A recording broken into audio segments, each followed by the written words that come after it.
Hello students, अभी हमने 12th chapter में मौसम और जलवायु पढ़ा था। उसमें हमने मौसम और जलवायु के बारे में जाना था, प्लस उस पर क्या प्रभाव डालता सबसे ज़्यादा, तो वो हमारा है तापमान, वायु दाब। वायु दाब के बाद आज हम पढ़ने वाले हैं पवन। पवन किसे कहते हैं? तो पवन जब वायु चलता है तो हम इसे महसूस करते हैं। तो जो गतिशील वायु होता है उसे हम पवन कहते हैं। तो पवन हमारा 3 प्रकार का होता है। पहला है स्थायी पवन, सेकंड है मौसमी पवन एंड थर्ड वन स्थानीय पवन। ठीक है। स्थायी पवन किसे कहते हैं? तो वे पवन जो हमेशा एक निश्चित दिशा में चलती है। ये पवनें पृथ्वी की घूर्णन गति के कारण उत्पन्न होती है। जैसे कि हमारी पृथ्वी जो घूमती है ना, उसके कारण ये पवन उत्पन्न होती है और वो एक ही दिशा में चलती है। और ये अधिक दबाव पेटियों से कम दाब वाली पेटियों की ओर चलती है। यानी जहाँ पे अधिक दाब है वहां से, और जहाँ पे कम दाब है यानी जहाँ पे कम हवा है और जहाँ ज्यादा हवा है, तो ज्यादा से कम की ओर वो बहती है। जैसे पछुआ हवा बोलते हैं, या व्यापारिक एवं पूर्वी पवनें जो होती हैं वो स्थानीय पवनें कहलाती है। जो हम बोलते हैं ना, आज पूर्वैया चल रहा है, आज पछुआ चल रहा है, तो वो सारे जो पवनें होती हैं उसको हम बोलते हैं स्थायी पवन बोलते हैं। ठीक है। नेक्स्ट है हमारा मौसमी पवन। मौसमी पवन किसे कहते हैं? जिन पवनों की दिशा मौसम अथवा ऋतु के अनुसार बदलती रहती है।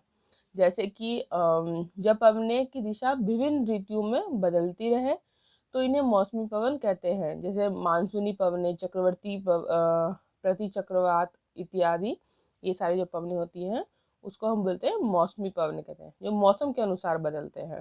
ठीक है। जैसे मानसून आ गया तो वहाँ पे जो पवनें होती हैं उनमें नमी हो जाती है या कभी रूखी हो जाती है पवनें। जो इस तरह से पवनों में जो चेंज होती है उसको हम बोलते हैं मौसमी पवन। ठीक है। नेक्स्ट आता है आपका स्थानीय पवन।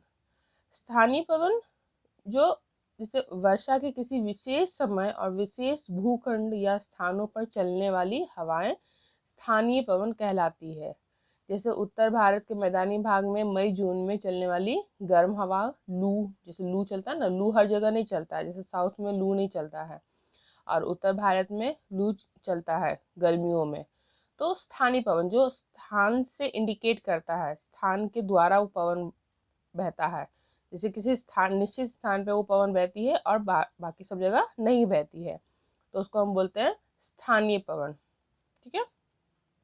पवन का एक और प्रकार है स्थलीय समीर और समुद्री समीर। तो ये जो हवाएं चलती हैं वो जब समुद्र से धरती की ओर चलती है, जैसे कि जो समुद्र और धरती के बीच में जो हवाएं का इंडिकेशन होता है, जैसे कि समुद्र से धरती की ओर चलेगी तो यानी स्थल की ओर चल रही है ना, तो उसको हम बोलेंगे स्थलीय पवन। और अगर स्थल से समुद्र की ओर चलेगी तो जहाँ समुद्र की ओर जा रही है, इसलिए हम बोलेंगे उसको समुद्रीय समीर। समीर का मतलब होता है हवा। ठीक है।